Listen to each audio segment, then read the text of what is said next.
Previously on Pete's PA, tempers rose between Shelley and Ian. It was just like a pull in a china shop. She's been outrageous. I think she's been completely unprofessional, and I am furious.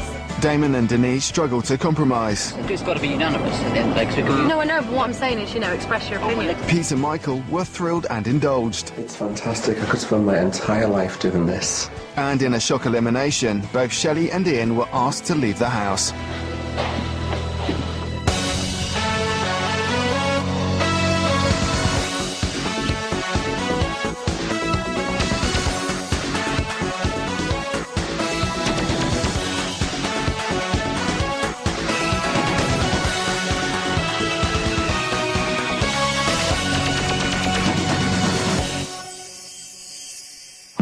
Pete Burns' celebrity lifestyle brings him a lot of attention, but not all of it's welcome. Personally, the way I feel a lot of the time is violated.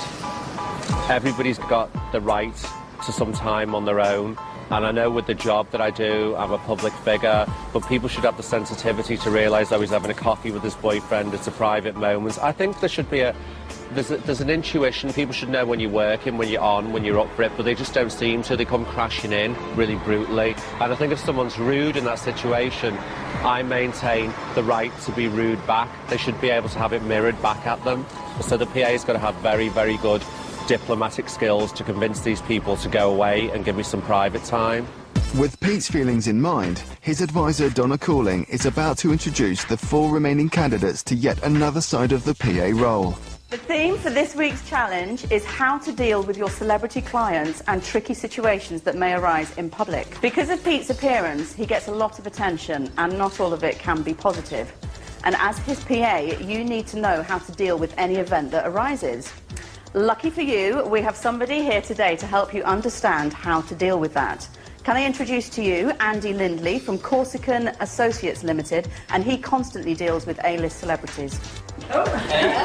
Thank you, Donna. Andy has a wealth of experience within high-profile security and begins the day with a lesson in close protection. Right, characteristics of a close protection officer. Now, you've got to be able to analyse a situation very quickly. As a PA, you're the closest person to the client at all times, so you've got to be on your guard. You've got to be aware of all the people around you and what threats may be occurring. Fitness levels. I think my personal fitness is a worry. I mean, I'm not the slimmest of girls, and I think that needs to be addressed, which I want to anyway for my own benefit, but I think, it doesn't help to be sort of sluggish. Positive communication. This is what you're going to give off to them. Space. It's about an arm's length. Active listening. Show that you're listening. And the open palm. The classic open palm. That is non-aggressive. I think if you are going to be a PA, I think it would have to involve obviously some form of protection. Match the energy, and I'm not talking about giving threats. I'm talking about getting your voice to the same pitch, but using different language. Listen and empathise. Yeah, mate, I know. I fully understand, and I would feel exactly the same in your position. However, for me personally, it was one of my kind of favourite days. The fact that we were sitting physically learning was quite good because I'm using my brain. So we had to listen to a seminar, basically, that he gave us, and then we went and put it into practice. Now, this is the scenario. Your client is behind you, okay, and you've seen me go past the restaurant window. I've gone back and I've looked in like that, so it's obvious that I'm going to come in because I've seen the client, and I want their autograph. Yeah, excuse me, love. Are you all right? Yeah, fine, yeah. Yeah, is there something I can do for Yeah, who are you? you? I'm working with Pete. Yeah. I'm with Pete. What's your name? My Andy. name's Nikki. Andy. All right, Andy, what Right, can I do? shouldn't you be in the kitchen or something? You're a cheeky one, aren't you? Right, stop there. How do you think she handled that? Yeah, fine. Very, very good. What was really interesting to me for this morning is how it's related back to things that I've done in previous work, in psychology and anger and aggression training and restraint training. I think on this task I've maybe got a slight advantage, but maybe I know too much and I need to be brought back down. Oi, you! Yes, you there. What are you doing in my way, mate? Hospital. Listen, get out of my way. What does he need? What's it got to do with you? I'm with Pete and I'm just basically looking after him today. How can I help you at all? Well... How can I help you at all? Stop there. Body positioning blocks me off, yes. Calm me down, open palms, all right? You didn't do the open palm. In the past, I've had to deal with people attacking people in a crowd anyway, and I've always been the one who's been a bit of a gobshite and stepped in and sort of tried to defuse the situation anyway. I'm clicking away, click, click, click, click, click. Excuse click, me, click, excuse click. me. Yeah. Sorry, can you take your camera outside, please? Sorry, this he's having a private dining. Could you take your camera outside, please? Is that Well, okay? is this a public cafe? He's having his lunch. Do you mind just if you wait outside? You know, is that okay? Is that, you know? Yeah, just let okay, him have all right, lunch? stop there. Right, you were right there. The right to a private life. When I sat back down, I thought of maybe a better way that I could have handled it, sort of saying a bit more and sort of reversing it, saying, you know, I understand what you're saying, mate, if you could just maybe go outside. But I think Andy was quite pleased because you know, I'd mentioned about the private, because, you know, you've got to respect people's privacy to a certain extent. Oi, you! Yes, you! Clock this face. I'm sorry, can I help you? Can I help you? I want to speak to him. Yes, but I'm speaking to you on his behalf. Can I possibly help Oi! you? Can I help you at all? I want to speak to him, and he knows why. Yes, you might as well fucking laugh. I'm sorry, sir. Would you like to take a seat and hopefully we can resolve this? Right, And then... stop. Sorry, I was pushing you too much, wasn't I? I was a bit too... You did well, right up until that point, and then you went. Yeah, sorry. And put your hands on me. That. Sorry. Yeah? I think I handled it quite well, because, as I say, I don't have a great deal of experience in dealing with, you know, volatile situations.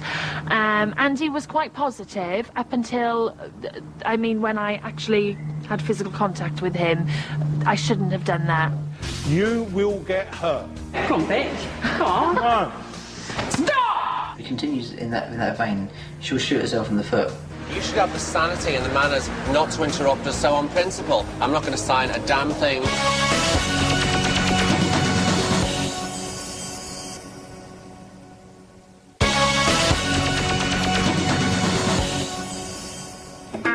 Close Protection Officer Andy Lindley has given the 4 remaining candidates a fast-track lesson in diffusing unwanted situations.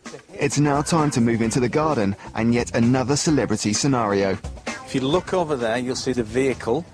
Say hello, red carpet. Hello, red carpet. The luminous cones are the crowd control barriers. Your client has been invited to a premiere, and behind the barriers there is a throbbing horde. You can be the VIP. Oh. I am aware that these type of scenarios can happen, and, you know, if a PA is there, they probably have to interact with that type of thing. Come with me. I'm going to be dreadful at this. Driver, PA, and CPO. I can't even drive, love. Car pulls up. What am I doing? Come on now. What am I doing? I've stopped, have I? Yeah, so here's my VIP. You're stood there. You're doing all the autographs. Up until today, I never really took the security element on board. Sort of slipped my mind, really. VIP goes along the line, signing the autographs. You see a threat take place, diffuse the threat, you add in a barrier, and VIP is gone. I mean, it's common sense. Where would you stand? You'd stand, you know, slightly behind Peter, and you'd stand so you could block where the crowd was. But to actually be told and put it into practice makes it a lot easier than just thinking common sense. Right, guys, listen up. This is what we're going to do now. Natalie is the threat. All right, so I've scripted it for you a little bit. Off you go. Down the carpet. Now you're going to move over to the left. How many people at home would think that's part of a PA's job? They just seem to be hanging around, hovering in the distance, but it's how far away in the distance. You've got to be observing at all stages. There's the threat. What are you going to do? Take me out. Can't be a second thought, because that first thought could be Pete could have a knife in his back. Just get it out! You have to be constantly aware. Guys, just hold it there if we can stop the giggles, please. You know, you just can't let things slip for a minute. We had a little bit of a laugh, a little bit of a joke about how we were doing it. Now we need to get serious. Remember what we've done. We're going to be doing it, and we're going to be doing it in an environment where we're going up a notch. Oh, God. So get yourselves ready. 2 minutes, go and get your shit together. We're out of here. Hey.